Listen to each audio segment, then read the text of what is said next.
갈릴리 호수에서 예수님은 베드로를 부르셨습니다. 나를 따라오너라.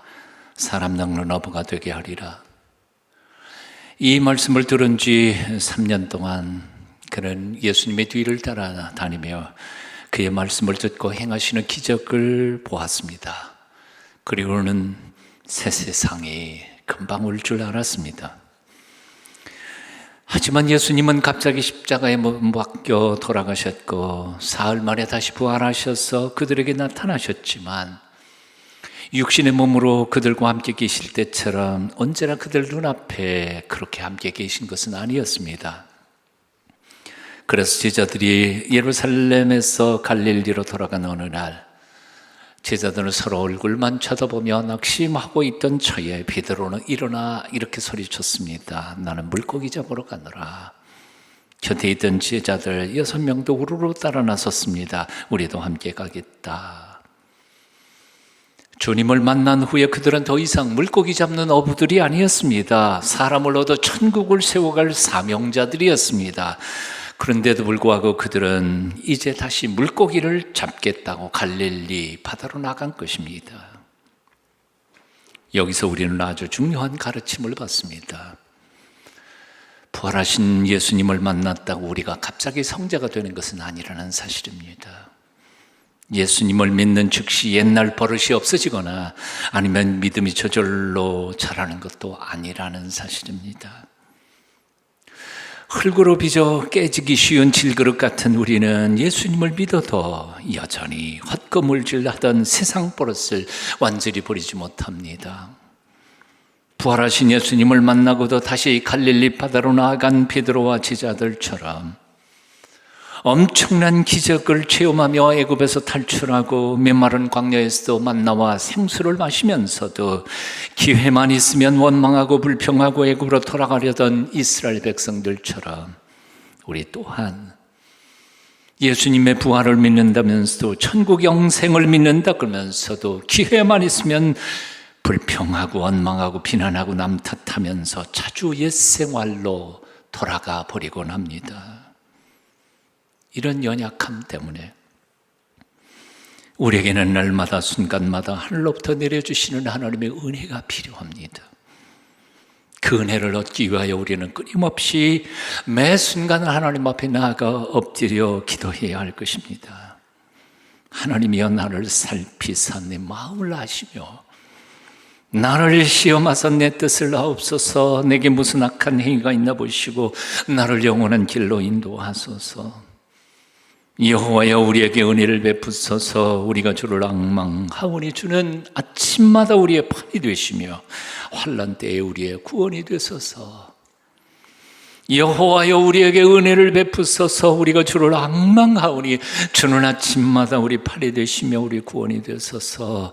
오늘 이 아침 이 기도가 여러분의 기도가 되시기를 축원합니다.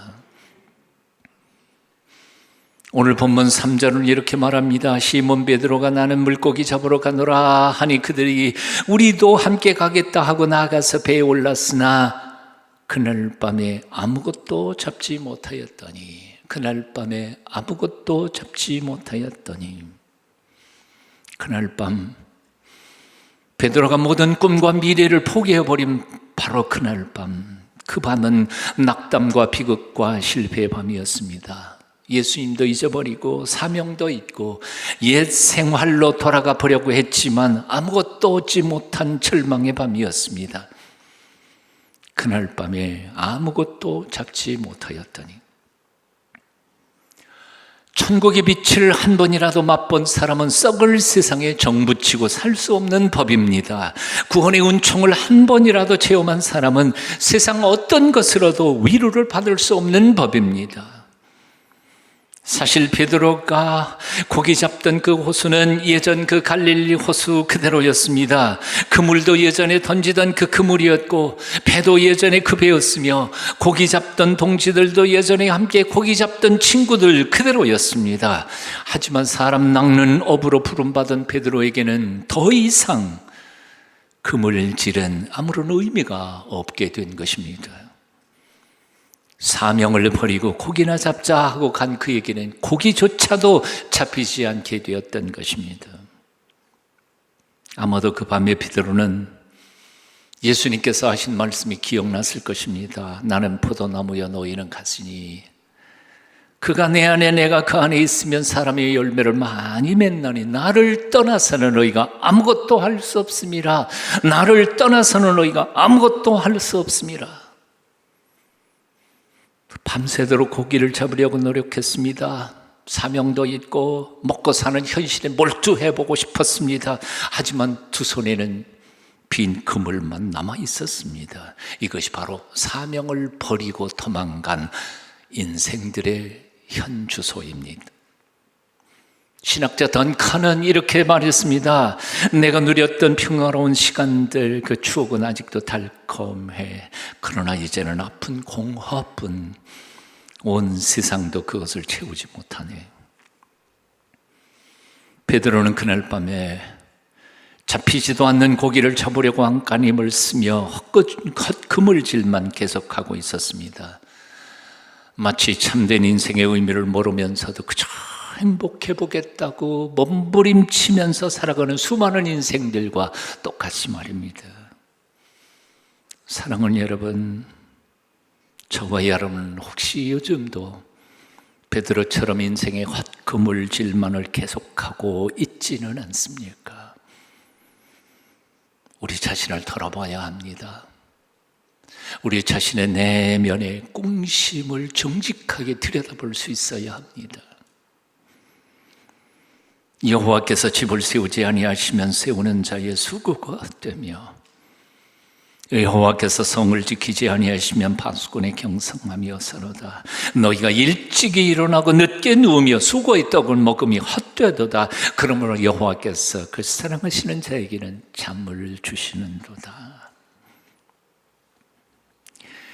베드로의 고통스러운 밤은 계속되지는 않았습니다. 새벽이 밝아오고 있었습니다. 그 새벽을 따라 죽음의 어둠 권세를 이기신 예수님께서 찾아오셨습니다.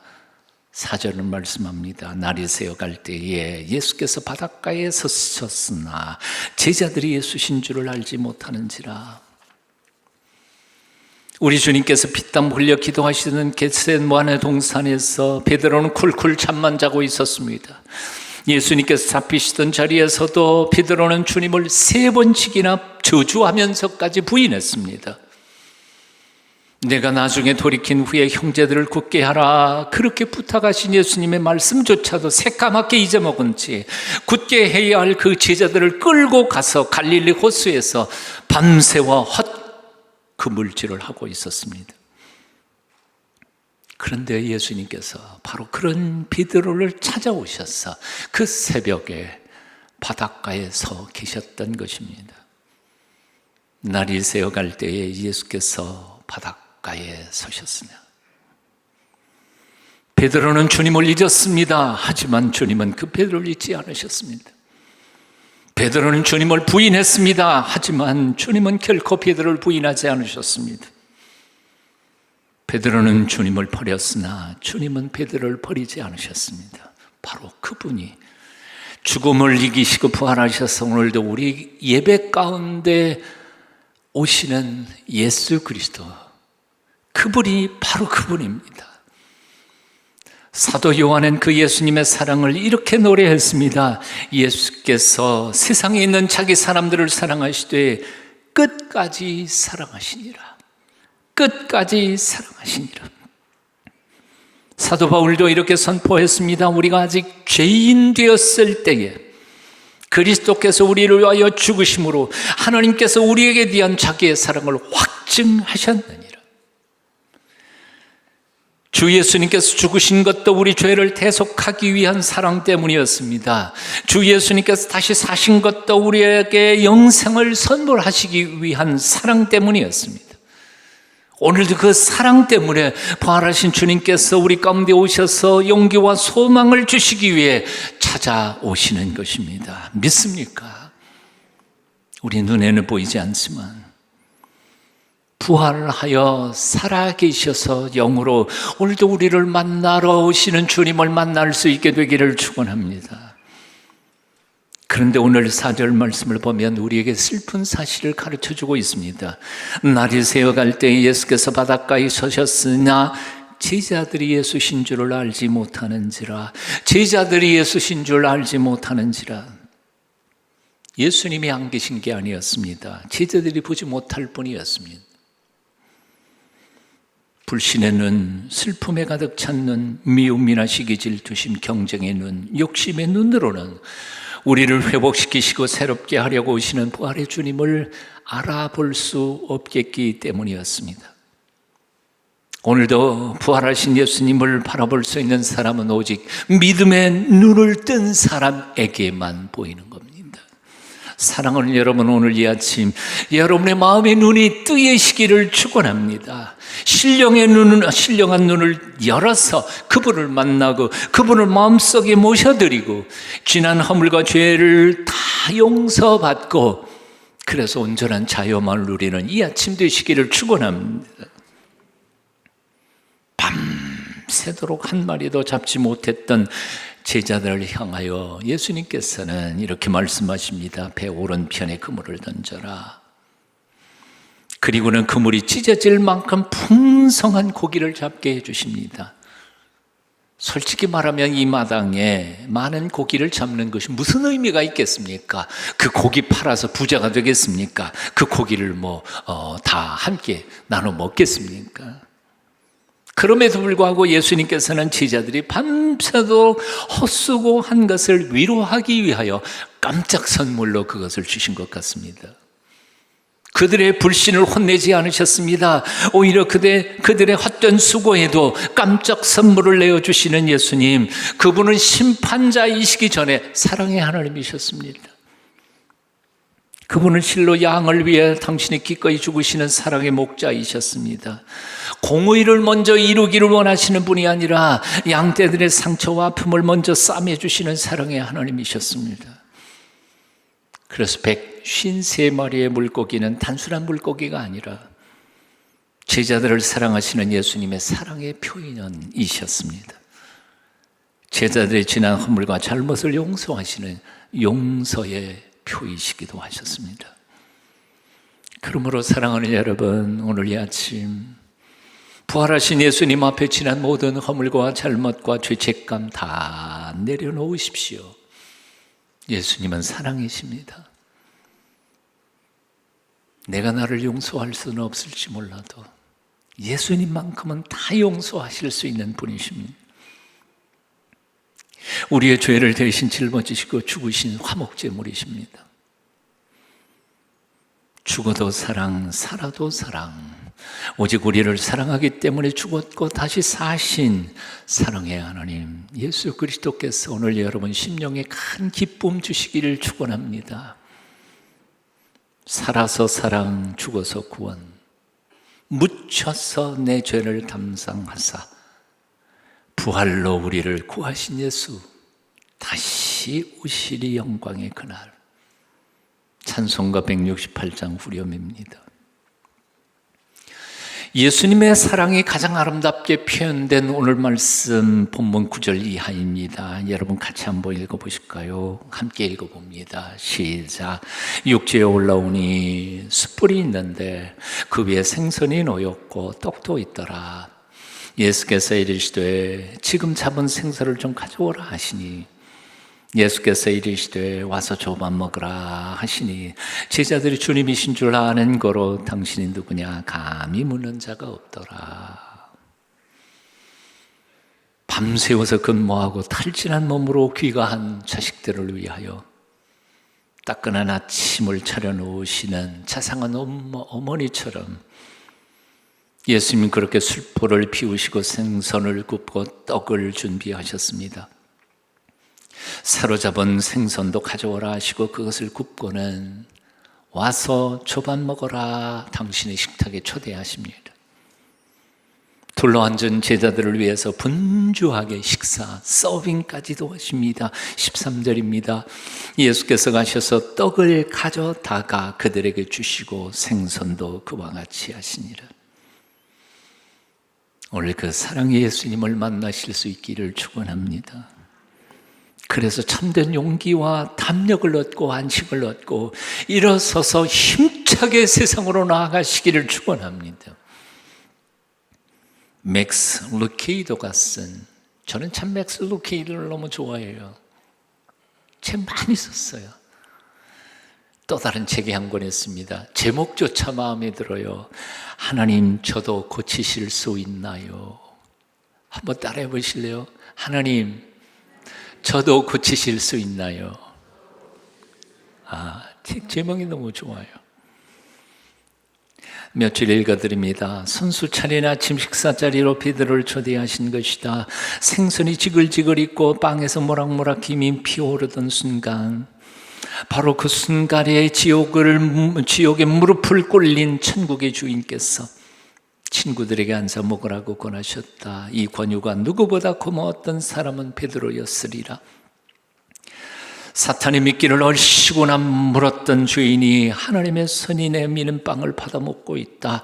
배신자가 그리스도의 식탁으로 초대를 받았다. 예수님은 사탄의 눈앞에서, 그러니까 원수의 목전에서 상을 차려주셨다. 이렇게 접근한 맥스 루케이도는 자신의 부끄러운 삶을 정직하게 이렇게 고백합니다. 나는 18살에 술이 얼마나 센지 맥주 한 상자를 들어부어도 끄떡도 없었다. 다행히 20살에 예수님을 영접한 뒤로 술을 끊었지만 세월이 흘러도 시원한 맥주의 맛을 잊지 못해 가끔 시원한 맥주를 한 입에 털어넣는 상상을 했다. 그래도 20년 동안 술 욕심을 억눌렀지만 2년 전 그 유혹을 이기지 못하고 치킨의 맥주 한 캔 정도야 했고, 그 다음에는 멕시코 음식에 한 캔을 더 곁들이다가 어느새 반주로 한두 캔 정도는 아무렇지도 않게 느껴졌다. 불과 2달 만에 나는 일주일에 한두 캔 정도는 가볍게 들이키는 사람이 되었다. 어느 무더운 금요일 오후 남성교회 수련회 설교하려 가던 중 어찌나 더운지 땀이 비오듯 흘렀다. 음료수 정도로는 견딜 수가 없어 아무도 모르게 맥주를 살 곳이 없을까 하다가 외딴 시골의 구멍가게에서 손님이 다 빠져나갈 때까지 기다렸다가 재빨리 들어가 맥주를 사서 뒷춤에 감추고 차로 달려왔다. 그때 수탉이 울었다. 퍼뜩 정신이 들어 맥주를 쓰레기통에 집어던지고 하나님께 손이 발이 되도록 빌었다. 며칠 뒤에 이 일을 장로님들과 몇몇 성도들에게 털어놓았다. 그리고 그 일을 거울로 더 나은 목회자가 되겠노라 결심했지만 틈만 나면 수치심이 추악한 고개를 쳐들었다. 목회자가 어떻게 술을, 다른 때도 아니고 수련회에 설교하러 가는 중에 얼마나 위선의 극치인가. 나 자신이 한없이 음배워졌다. 머리로는 자신을 용서해야 한다는 것을 알았지만 마음이 용서를 허락지 않았다. 그렇게 오랫동안 자책하던 끝에 마침내 주님의 만찬 속에서 주님의 은혜를 경험했다. 아마 성찬식이었던 것 같아요. 베드로에게 상을 차려주셨던 예수님이 내 앞에서도 푸짐하게 상을 차려주셨다. 해변에서 모닥불을 피우셨던 구주께서 내 마음에 불씨를 되살려 주셨다. 주님이 차려주신 식탁에 다시 앉으리 날아갈 것만 같았다. 맥스 루케이도. 예수님은 십자가를 사이에 두고 제자들과 2번의 식사를 하시는 것이 성경에 기록되어 있습니다. 십자가를 지시기 바로 직전, 목요일 전 성만찬을 하시고 십자가에 달려 돌아가셨다가 부활하신 후에 갈릴리 해변에서 따뜻한 조반으로 제자들과 함께 식사를 하십니다. 모든 것이 십자가를 가운데 두고 식사를 2번 하시지요. 오늘 아침 주님께서 베푸신 바로 그 성찬과 따뜻한 조찬의 식탁에 여러분들을 초대합니다. 주님께서 당신의 찢어진 몸과 흘리신 피로 차려주신 성찬상 앞으로 나아오십시오. 그리고 그 찢어진 살과 흘리신 피를 묵상하면서 과거와 현재와 미래의 모든 허물과 죄를 씻어주셨음을 온전히 믿고 자유함 받은, 용서받은 기쁨으로 세상으로 나아가 승리하는 주의 백성들 다 되시기를 축원합니다. 기도하겠습니다. 우리 위해 죽으시고 우리의 영생을 위하여 다시 사신 주 예수님을 찬송합니다. 주님과 함께 우리 옛사람이 온전히 십자가에 죽게 하여 주시고 주님과 함께 오늘 아침 우리가 온전히 새 사람으로 살게 우리를 붙잡아 주시옵소서. 예수님 이름으로 기도합니다. 아멘.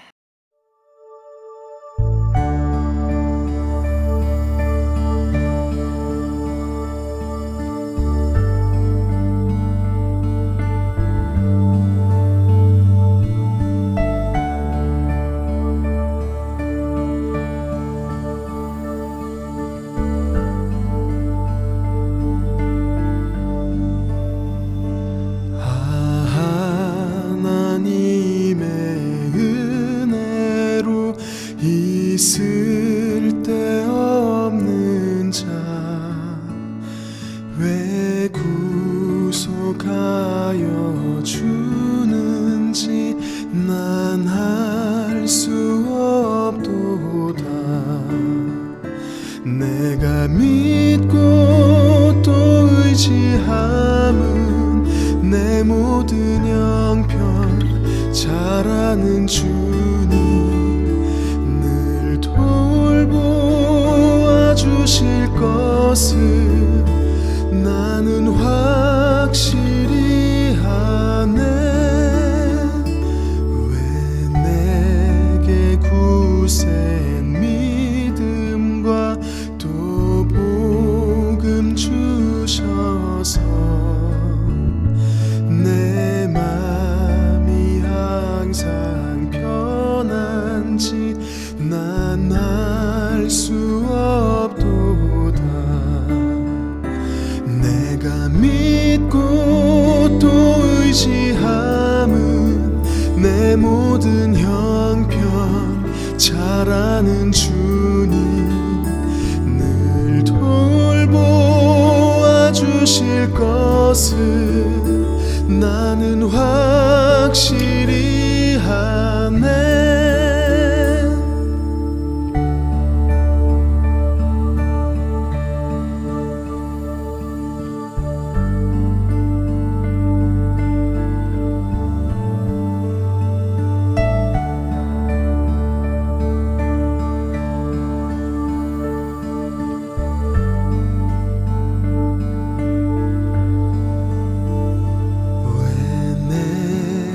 성령 주셔서 내 마음을 감동해 주 예수 믿게 하는지 난 알 수 없도다. 내가 믿고 또 의지함은 내 모든 형편 잘 아는 주님 늘 돌보아 주실 것을 나는 확실히 아네. 내가 믿고 또 의지함은 내 모든 형편 잘 아는 주님 늘 돌보아 주실 것을 나는 확실히 아네.